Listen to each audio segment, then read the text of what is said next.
Hey there, Course 1, Lesson 26. We're going to write decimals in an expanded notation like we did with regular whole numbers, and we're also going to find shortcuts for when we multiply by 10 and 100. Should be cool. So let's take a look at the expanded notation thoughts. If you remember expanded notation, it was where we wrote something like 405 as parentheses 4 times 100, because that's really what that place value is worth, plus nothing, plus, because this is nothing, plus 5 times 1, I guess, because it's in the ones place, which if you put this together would equal 405, but what's nice is that it shows it kind of what each digit's worth place value wise, and 53 would be 5 times 10 plus 3 times 1. Remember expanded notation? As opposed to standard notation like this is expanded, right? Because it's blown up. It's bigger. It's bigger than this version, this little tiny version. So we can do that with decimals too, realizing that the place values of decimals, tenths, hundredths, thousandths, are really worth 1 over 10, 1 over 100, 1 over 1,000. So if we want to show 4 and 25 thousandths in expanded notation, not unlike when we had these whole numbers, we show our 4, our whole number, 4 times 1 plus nothing. Okay, so you have to skip to what's this place value?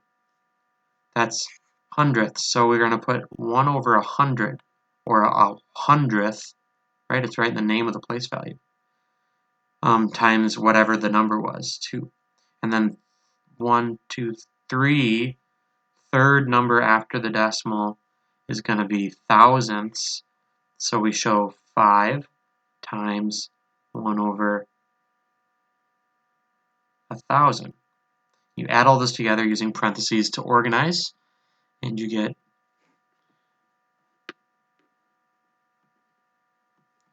it kind of written out this way, right? Okay. Write 5 and 6/10 in expanded notation. They show it here, not unlike the one we just did. This one's interesting because they give us the expanded notation, and then they'd like to see, can we write it back to the way it was? So 4 times 1/10, I key in on, okay, what place value? That's after a decimal because it's not a full 1, and it's tenths place, that's right after. And then notice we don't jump to the next place value over. Actually, is this a mistake? 4 times 1/10, 5 times 1/100th, shouldn't that be right here? They say 5 is in the thousandths place, but there's only 2 zeros here. So I'm going to have to make that fix.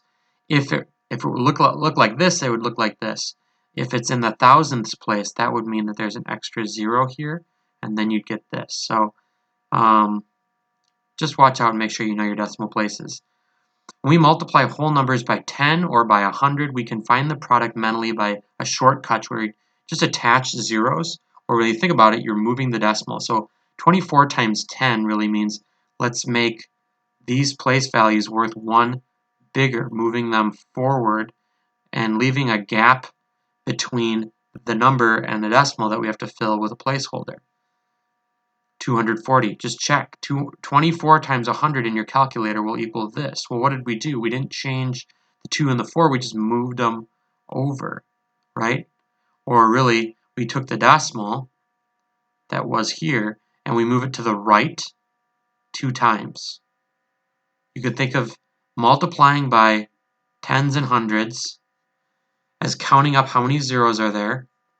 And if multiplying, that means you move the decimal to the right how many zeros.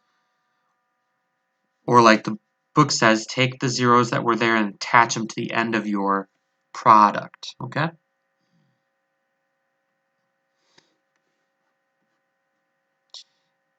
It kind of looks like we're just attaching zeros, but we're really shifting digits to the left and moving our decimal place to the right. So 375 times 10, you actually move, example 3, you'd move the decimal over however many zeros there were in the factor of 10. There was 1 0, so you move the decimal over 1 and stick it right here, making it 37 5/10. We made a 1 place over shift, right? With 100, you move it over 2, and you have 375. The decimal now is all the way to the right.